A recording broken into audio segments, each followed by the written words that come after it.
guys, welcome back to my channel. Hope you've all had a wonderful day. Today's video is another book haul. I have 6 books that I bought from charity shops and the supermarket recently that I just want to share with you guys. I know I have done quite a few book hauls recently and I probably shouldn't be buying as many books as I am, but as I have taken books out of my no-buy, when I sort of see one that really interests me, I've just been picking it up because books are something that I absolutely love, and I have decluttered 2 this month. So yeah, I'm just going to show you the books I have picked up and tell you a little bit about them. So the first, well, it's a trilogy actually, and it is by Melissa Marr. It's called The Wicked Lovely. There are 3 books, obviously, as it's a trilogy. And it just says at the top, enter a world of fairy romance. These were all 50p in my local charity shop. And it just, I believe The Wicked Lovely is the first one. Let me just double check. Yeah, so The Wicked Lovely is the first one. It just says, Rule 3, never stare at invisible fairies. Aislinn has always seen fairies, powerful and dangerous. They walk hidden in the mortal world. Rule 2, never speak to invisible fairies. One of them, a beautiful fairy boy named Keenan, is trying to talk to her, asking questions Aislinn is afraid to answer. Rule 1, don't ever attract their attention. Now it's too late. Keenan is the Summer King and is determined that Aislinn will become the Summer Queen at any costs. Without her, summer itself will perish. So yeah, I thought these sounded really good. I actually only saw this one at first. And then when I took it to the till to buy it, the lady was like, oh, actually, that's like a trilogy. We have the other 2 parts out back. We just hadn't stickered them up yet. And she was like, do you want them? So I was like, oh, yeah. So yeah, I picked up this one. The second one is called Ink Exchange. And it just says, images cluttered the page, but one tattoo set her nerves on edge. Inky black eyes surrounded by wings like shadows.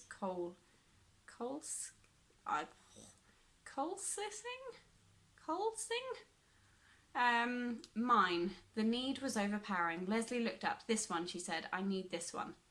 But the image is more than just tempting art, and it draws Leslie into a world of shadows and desire, into the world of fairy. So yeah, that's Ink Exchange. And then finally is Fragile Eternity, and it says Seth never expected to settle down forever, but that was before Aislinn. Unfortunately, forever takes a whole new meaning when your girlfriend is fairy queen. Aislinn is never expected to rule the very creatures which had always terrified her, but that was before Keenan. He stole her immortality, and now she faces challenges and enticements beyond any she'd ever imagined. In Melissa Marr's 3rd mesmerising tale of fairy, Seth and Aislinn struggle to stay true to themselves and to each other in a world where one false step could plunge the earth into chaos. So yeah, I thought they sounded really good. I love the sort of fairy world. Not the sort of like wishy-washy fairy, but the sort of like intense, exciting, little bit evil and dark fairy world. So yeah, I thought that sounded great. The next one I picked up, also 50p, is called Winter Magic, an enchanting collection of stories from award-winning authors.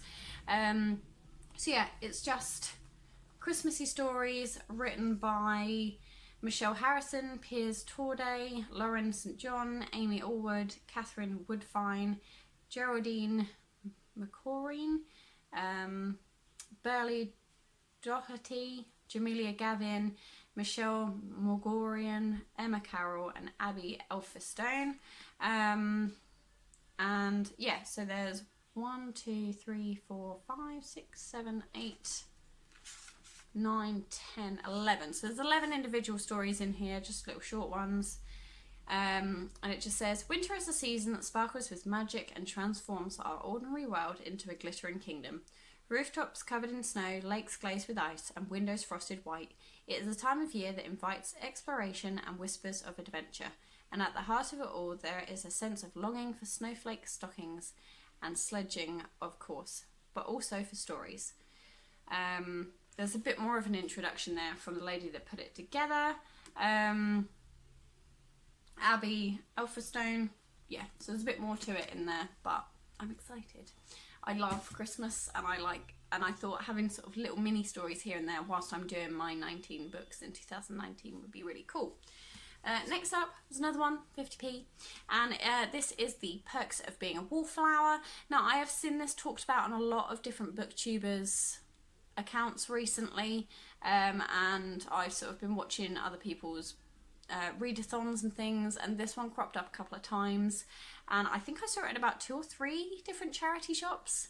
And then when I was already buying these ones, I was like, oh, you know what, it's there. I've seen it in a few and I haven't picked it up. Maybe it's meant to be. So yeah, this is The Perks of Being a Wallflower by Stephen Chbosky. And it just says, I walk around the school hallways and look at people. I look at the teachers and wonder why they're here. Not in a mean way, in a curious way. It's like looking at all the students and wondering who had their heart broken that day, or wondering who did the heartbreaking and wondering why. Charlie is a freshman, and while he's not the biggest geek in the school, he is by no means popular. Shy, introspective, intelligent, beyond his years, yet socially awkward, he is a wallflower, caught between trying to live his life and trying to run from it. Charlie is attempting to navigate his way through uncharted territory. The world of first dates and mixtapes, family dramas and new friends, the world of sex and drugs, and the Rocky Horror Picture Show, when all one requires is that perfect song, on that perfect drive to feel infinite. But Charlie can't stay on the sideline forever. Standing on the fringes of life offers a unique perspective. But there comes a time to see what it looks like from the dance floor. The Perks of Being a Wallflower is a deeply affecting coming-of-age story that will spirit you back to those wild and poignant rollercoaster days known as growing up. So yeah, I thought it looked great. I love the design on this one. I think it looks really cool. So yeah, for 50p, I thought, why not? Now, the last book I'm going to talk about is one that I think a lot of different booktubers have been raving on about recently. And I believe I was in Sainsbury's when I saw this one, and I thought, you know what, everyone's going on about it. I need to pick it up and read it. So this is Daisy Jones and the Six. And it says, for a while, Daisy Jones and the Six were everywhere. Their albums were on every turntable. They sold out arenas from coast to coast. Their sound defined an era. And then on July 1979, they split. Nobody ever knew why until now. They were lovers and friends and brothers and rivals. They couldn't believe their luck until it ran out. This is their story of the early days and the wild nights, but everyone remembers the truth differently. The only thing they all know for sure is from the moment Daisy Jones walked barefoot onto the stage at the Whiskey, the band were